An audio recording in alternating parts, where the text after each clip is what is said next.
मगध राज्य के बारे में, मगध के बारे में समझना है। मगध का सबसे प्राचीन वंश के संस्थापक वेदरथ थे। मतलब सबसे प्राचीन, मतलब प्राचीन मतलब क्या, मगध का स्थापना ही वो किए थे। लेकिन अगर कहेगा क्या विस्तार किसने किया, बढ़ाया किसने, ठीक है, तो यहाँ देखिए यहाँ पर दो क्वेश्चन आपका बनता है। एक, विस्तार कहां से हुआ, बढ़ा कहां से। तो मगध का जो विस्तार हुआ है वो अंगराज्य को मिलाने के बाद हुआ है, और अंगराज्य को किसने मिलाया है, बिंबिसार ने। लेकिन राज्य बढ़ा कहां से, पूरा विस्तार कहां से हुआ है, तो ये जो हुआ है महापग नंद ने। महापग, पूरा साम्राज्य बड़ा जो हुआ है ना, पूरा साम्राज्य बड़ा के बारे में बात करेगा तो महापग नंद किससे हुआ है, ठीक है। तो मगध का सबसे प्राचीन वंश के संस्थापक वेदरथ थे। मगध के सर्वप्रथम स्वतंत्र राज्य की स्थापना वेदरथ ने किया था। इसकी राजधानी गिरिव्रज थी।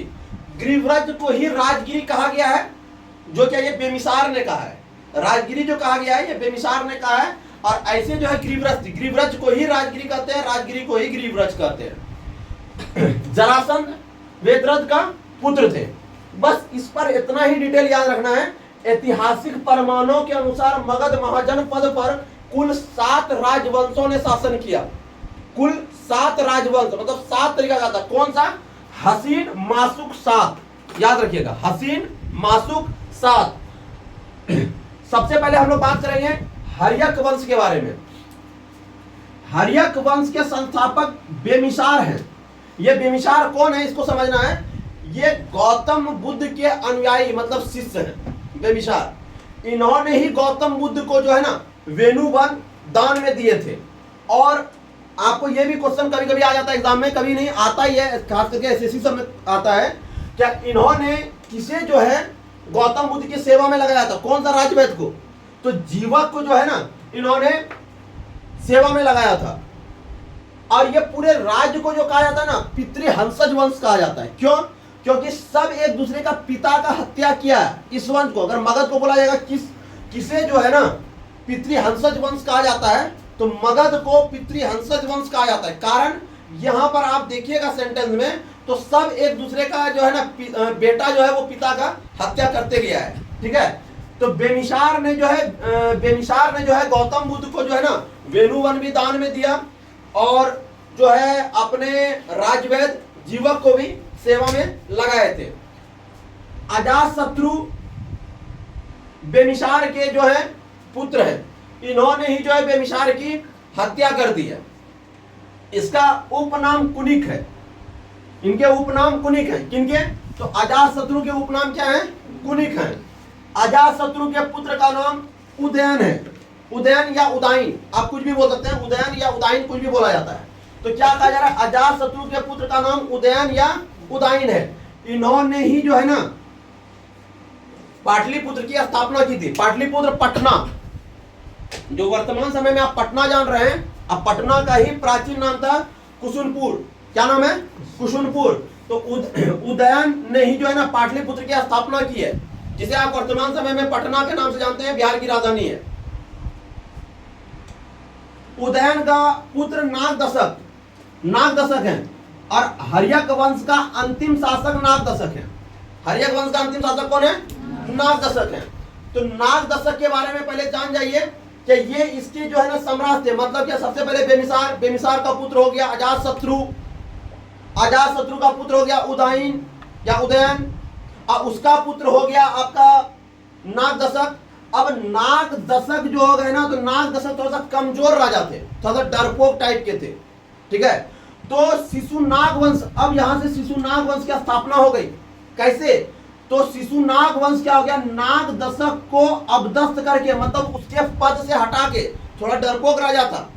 तो शिशुनाग वंश ने क्या किया, शिशुनाग जो थे उनके मंत्री थे, ठीक है, उनके मंत्री थे। इन्होंने क्या किया, अपने ही राजा को अबदस्त, मतलब पद से हटा के बंदी बना करके जो है ये गद्दी पर बैठ गए। कौन, शिशुनाग, ठीक है। और शिशुनाग ने क्या किया, पटना से अपनी राजधानी को उठा करके वैशाली कर दिए, ठीक है। पटना से हटा करके अपनी राजधानी को कहां कर दिए, वैशाली कर दिए। इसकी स्थापना शिशुनाग के पुत्र थे कालाशोक, ठीक है। अब कालाशोक ने फिर क्या कर दिया, वैशाली से हटा के पुनः पटना कर दिया, ठीक है। और अंतिम राजा कौन हो गए, नंदीवर्धन। शिशुनाग वंश के अंतिम राजा नंदीवर्धन। याद नहीं रहे तो शिव जी के नाम पर आप पूरा शिशुनाग वंश को आप याद कर लीजिए। कैसे? तो याद रखिए, नाग दशक, शिव जी के गला में नाग रहता है, क्लियर है? शिशुनाग मतलब बच्चा, नाग दशक मतलब दशक कितने ईस्वी का है पता नहीं, बड़ा नाग उसका बच्चा शिशुनाग।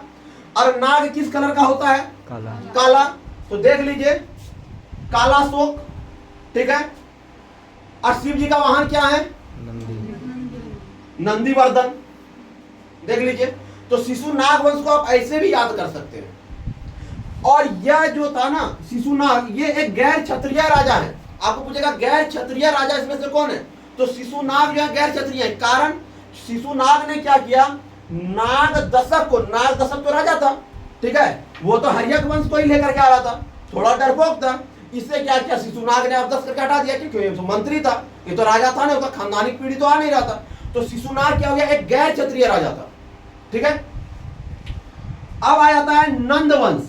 तो नंद वंश का संस्थापक महापगनंद, नंद वंश का संस्थापक महापगनंद, और महापगनंद के बाद आ जाता है आपका घनानंद, ठीक है। आपको अगर पूछा जाएगा क्या मगध का अंतिम शासक कौन है, तो घनानंद है। कहां गया जी? घनानंद है। मगध का अंतिम शासक कौन है, तो वो घनानंद है, ठीक है। लेकिन यही आता हर्यक वंश का बोल देगा तो नाग दशक है। हर्यक का कौन है? नाग दशक। और मगध का बोल देगा तो कौन चल जाएगा? घनानंद। अब यही घनानंद से तो कांड हुआ है जो चंद्रगुप्त मौर्य आए हुए हैं, क्योंकि इन्होंने ही किसका सिक्का खोल दिया था जी? चाणक्य। चाणक्य का और नाम क्या है? विष्णु या कौटिल्य। चंद्रगुप्त मौर्य अगर चाहते तो ये भी राजा बन सकते थे, लेकिन इन्होंने चंद्रगुप्त मौर्य को एक ताकतवर योद्धा समझे, और चंद्रगुप्त मौर्य से ही उन्होंने घनानंद को हराया। और घनानंद को हराने के बाद जो है वहां पर मगध में ही मौर्य वंश की स्थापना की। किसने? चंद्रगुप्त मौर्य ने। और चंद्रगुप्त मौर्य का सेनापति कौन थे बताइए? चाणक्य। कौन थे? चाणक्य। और चंद्रगुप्त मौर्य ने बाद में जाकर के घनानंद की बेटी से कानलिया से शादी की, ठीक है। तब जाकर के जो है मौर्य वंश की स्थापना, मगध पर जो है मौर्य वंश की स्थापना हो गई। यही तो इसका प्रक्रिया है कि वो कौन कैसे राजा कौन किस पर शासन किया। पटना कहां से आया? पाटलिपुत्र। तो वैशाली कौन स्थापित किया? इसी को समझना है। बेमिसार ने और एक कांड क्या किया था इसमें, वैवाहिक जीवन से जो है शादी कर करके वो अपने साम्राज्य को फैलाया। ये भी आपको बोल सकता है कौन सा राजा, ये एसएससी जीडी में और एनटीपीसी में पूछा गया क्वेश्चन है, कौन सा राजा वैवाहिक संबंध से अपने साम्राज्य का विस्तार किया, तो वो हो जाएगा बेमिसार। क्लियर है? समझ में आ रहा है? मगध साम्राज्य का विस्तार जो हुआ है वो अंग विजय के बाद हुआ है। अंग राज्य को मिला दिया किसने? बेमिसार ने। बेमिसार ने अंग राज्य को मिलाया, जो कि उसका विस्तार हुआ। लेकिन पूरा तरीका से किसके राज्य में फैला?